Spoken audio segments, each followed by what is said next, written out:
ફરી એક વખત સૌથી મોટો છબરડો કહેવાય અને 2200 વિદ્યાર્થીઓને ફરી પાછી પરીક્ષા દેવી પડશે.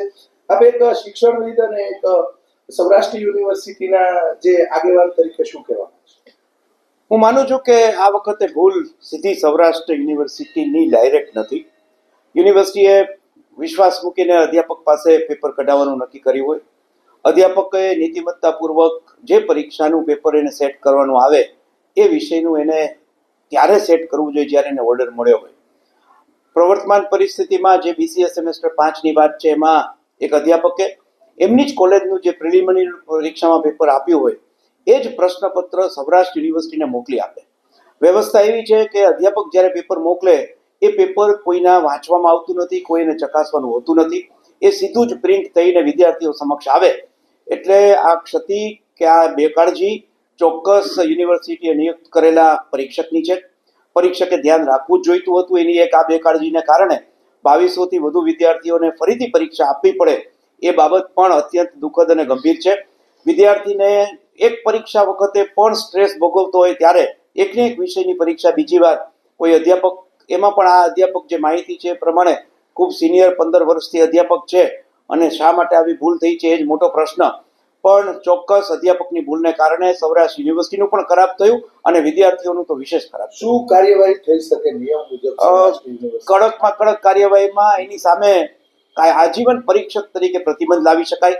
એને કોઈ દિવસ પરીક્ષાની તમામ કામગીરીમાંથી દૂર રાખવામાં આવે.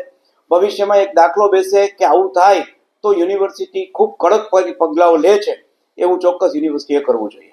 ખાસ કરીને જે વિદ્યાર્થીઓ છે એમને ફરી પાછી પરીક્ષા, આટલી બધી ભૂલ આપ શું માનો છો? કઈ રીતે હોય શકે? સીધું પેપર ઓમાંથી ઉઠાવી લીધું હોય અથવા તો એમાંથી કઈ મહેનત ન કરી હોય, પ્રશ્નો નવા કાઢવા? સાચી વાત એ છે કે એને મહેનત ન કરી હોય, કારણ કે આમાં પેપર ફોડવાનો ઈરાદો એટલા માટે નથી હોતો કે આવા 3 પેપર આવ્યા હોય, એમાંથી કુલપતિએ એમાંથી એક પેપર નક્કી કર્યું હોય કે કયું પેપર વિદ્યાર્થીઓ સમક્ષ જશે. એટલે કોઈ અધ્યાપકને એવી ચોક્કસ ખબર નથી હોતી કે આ જ પેપર પૂછાશે, પણ એને બેકાળજી રાખી છે અને બીજી વાર મહેનત ન કરવી પડે એટલે પોતે પ્રિલિમિનરીનું જે પેપર હતું એ સીધું પૂછી લીધું છે.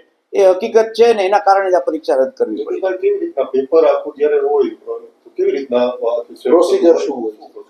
યુનિવર્સિટી પરીક્ષકોનો ઓર્ડર બહાર પાડે ત્યારે પરીક્ષકે કોમ્પ્યુટર ઉપર ઓનલાઈન સિસ્ટમથી એને કોમ્પ્યુટરમાં પેપર કાઢવાનું હોય છે. એ કોમ્પ્યુટર ઉપર કાઢેલું પેપર સીધું જ પ્રિન્ટિંગ પ્રેસ ઉપર જાય. વચ્ચે કોઈ જગ્યાએ એની ચકાસણી કરવાની એટલા માટે નથી હોતી કે પેપર ફૂટવાની અથવા પેપરની લીક થઈ જવાની કોઈ સંભાવના ન રહે. એટલે પેપર સેટર પેપર સીધો પ્રિન્ટરને મોકલે અને પ્રિન્ટર પાસેથી પેપર આવે એટલે યુનિવર્સિટી કે પરીક્ષા વિભાગ એ સીધું જ ક્યાંય પેપર જોતું હોતું નથી અને એ જોવું ન એ જ હિતાવહ છે અને પ્રક્રિયા બરોબર છે, પરંતુ અધ્યાપકે બેકાળજી રાખી છે.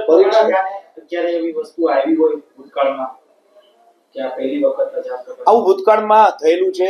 કોઈ વખત આગલી પરીક્ષાનું પેપર પૂછાણું હોય, કોઈ વખત એવું પણ થયું છે કે કોઈ એક પરીક્ષાનું પેપર રિપીટ થયું હોય અને એ વખતે યુનિવર્સિટીએ જે તે પરીક્ષા રદ કરવી પડી હોય એવું પણ થયું છે અને એ પરીક્ષકને ડિબાર્ક કર્યા હોય એવું પણ થયું છે. પરીક્ષા વિભાગ કેટલું જવાબદાર છે? નિયામક કે વિભાગ દ્વારા શું કરવું જોઈએ અને કેટલું જવાબદાર?